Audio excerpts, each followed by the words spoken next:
আল্লাহর শেষ নবী মুহাম্মদ সাল্লাল্লাহু আলাইহি ওয়াসাল্লাম বসে আছেন তার ঘরে। এরই মধ্যে ঘটে গেছে মক্কা বিজয়। মানুষ দলে দলে ঢুকছে ইসলামের ছায়াতলে। ঠিক তখনই আল্লাহর ফেরেশতা জিবরাইল এলেন, নিয়ে এলেন শেষ সূরাগুলোর একটি, সূরা আন-নাসর। এই সূরার নাম সূরা আন-নাসর, আরেক নাম সূরা তাওদি, অর্থাৎ বিদায়ের সূরা। কারণ এটা রাসূলকে জানিয়ে দিচ্ছিল, তোমার কাজ প্রায় শেষ, এখন শুধু আল্লাহর প্রশংসা আর ক্ষমা প্রার্থনা। এই সূরার গল্পটাই আজ আমি তোমাদের বলবো।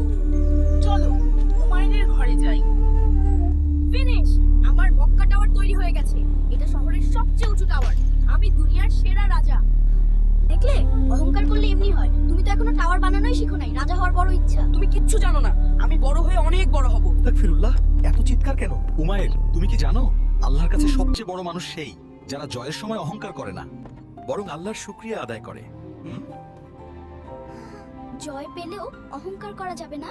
বাবা, আজকে তো আমরা মক্কা বিজয় নিয়ে গল্প করছিলাম। উমায়ের যদি শুনতে চায়। বাবা, গল্প বলো, কিন্তু সেই গল্প যেখানে বিজয় আছে। আজ থেকে অনেক আগে আল্লাহ রাসূল মক্কা শহরে প্রবেশ করলেন। মানুষ ভেবেছিল যুদ্ধ হবে, কিন্তু উমায়ের কি জানো কি হলো?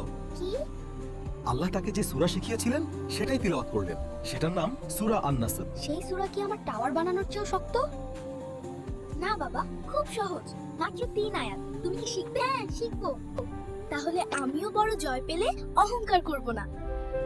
ইজা জা নাসরুল্লাহি ওয়াল ফাতহু মানে যখন আসবে আল্লাহর সাহায্য ও বিজয়, ইজা যা মানে জয় আসবে। ভালো, তারপর বলো। ওয়া রাআইতান নাসা ইয়াদখুলুনা ফি দীনিল্লাহি আফওয়াজা, তার মানে আপনি মানুষকে দলে দলে আল্লাহর দ্বীনে ঢুকতে দেখবেন।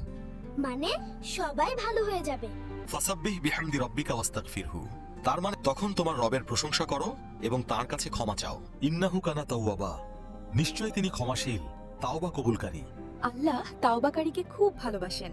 মানে আমি যখন আমার লেগো টাওয়ার বানাতে পারবো, তখন বলবো আলহামদুলিল্লাহ। আর ভাঙিয়ে ফেললে বলবো আস্তাগফিরুল্লাহ। ঠিক বলেছো উমায়ের। ইজা যা। আরে উফ, এত কঠিন। ইজা যা নাসরুল্লাহি ওয়াল ফাতহু। তোর মনে আছে? ইফরা, তুই যদি আমাকে এই সূরা শিখিয়ে দিতে পারো, তাহলে তুই কিন্তু অনেক বড় জয় পেয়ে যাবি। ইজা যা।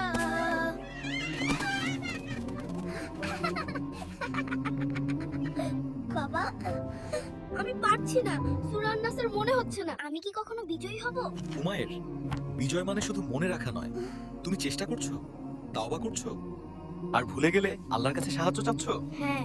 তাহলে তুমি কিন্তু ইতিমধ্যেই আল্লাহর সাহায্য পেয়ে গেছো। চলো একসাথে পড়ি।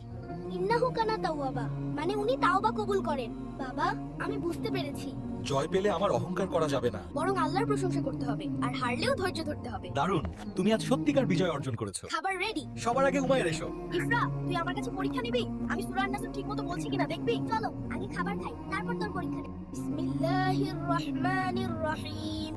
ইযা জাআ নাসরুল্লাহি ওয়াল ফাth ورأيت الناس يدخلون في دين الله أفواجا فسبح بحمد ربك واستغفره إنه كان توابا